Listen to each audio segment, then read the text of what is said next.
Today, let's talk about 3 things that you can do to cut your Facebook ad costs in half. These tips will lower the cost of your ads and allow you to scale brand new campaigns. My name's Alex, welcome to the channel. If you guys are new here, remember to leave a like and subscribe for plenty more. And with that being said, let's get started. Now the first thing you want to do is make sure there's equal audience reach across all of your ad sets, and that ensures that there's equal spending across all of your ad sets as well. So what do I mean by that? Well, if you guys are targeting a new audience under an ad set and it has 10 million people in this bucket under the suggested audience reach, and you guys build another ad set with, let's say, 30 million people in this bucket, well, the ad set with 30 million people is going to do a lot more targeting than the ad set with 10 million people, even if it's a CBO and you have equal spending throughout. It's just a higher audience, and it's going to allocate more of your budget towards that audience to try to convert them. So you guys could even have a more specific toned in audience with 10 million people, but the more broad targeted audience with 30 million people is going to get all of your spending. So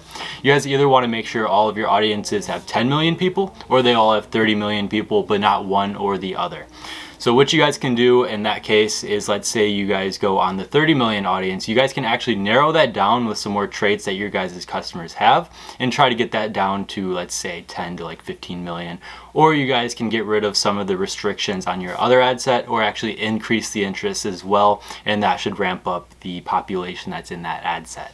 Tip number 2, cut audiences, offers, creatives, or any ad sets that underperform and replace them instantly. So Facebook should be quick to tell you which ad sets are going to perform better than the others and which ones are just going to underperform all of them regardless. Now, don't ever get too attached on one ad set, one product, one offer. You guys constantly have to test, look at the results, and make educated decisions if you want to move forward. Increase the spending and branch off of the offers and the creatives that work, and go back to the drawing board and retry and rework some of the ones that don't. Now, my third and final tip is to spend a portion of your daily ad spend on retargeting ads so that this way you can actually convert warm traffic. So when you guys are running ads all day long, most of the people that are going to come across your ads on their timeline are cold traffic. They've never heard of your brand, they've probably never heard of your product, and they don't know what it's going to do to meet their needs.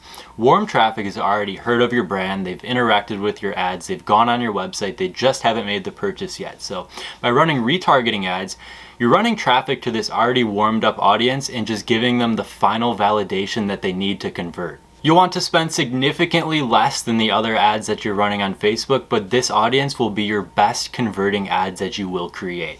So my advice, start with $5 a day Facebook retargeting ads and see where that goes from there. You guys can increase your budget as you guys get more traffic on your website and go from there. So start implementing all 3 of these strategies on your Facebook ads today and watch the costs shrink over time. Another best practice that I have for you guys that I make sure to do on all of my businesses is to use a cashback credit card. So I get anywhere between 1 and 5% cash back anytime I'm running ads, anytime I'm buying products or buying supplies, anything like that. There's a lot of different providers with special benefits and perks that would meet your needs. Go ahead and look into that. But a really good practice is to get a cashback credit card, use it on all of your business ventures like you would a debit card or like a business bank account, and then you get that extra bonus at the end of the month. So I hope I was able to help you guys out in this quick video today. If you guys found any value in this video whatsoever, remember to leave a like to help me out and subscribe for plenty more. I have a few ecom resources linked in the description for you guys. Feel free to check out any of those. And as always, thank you guys so much for watching, and I'll see you guys next time.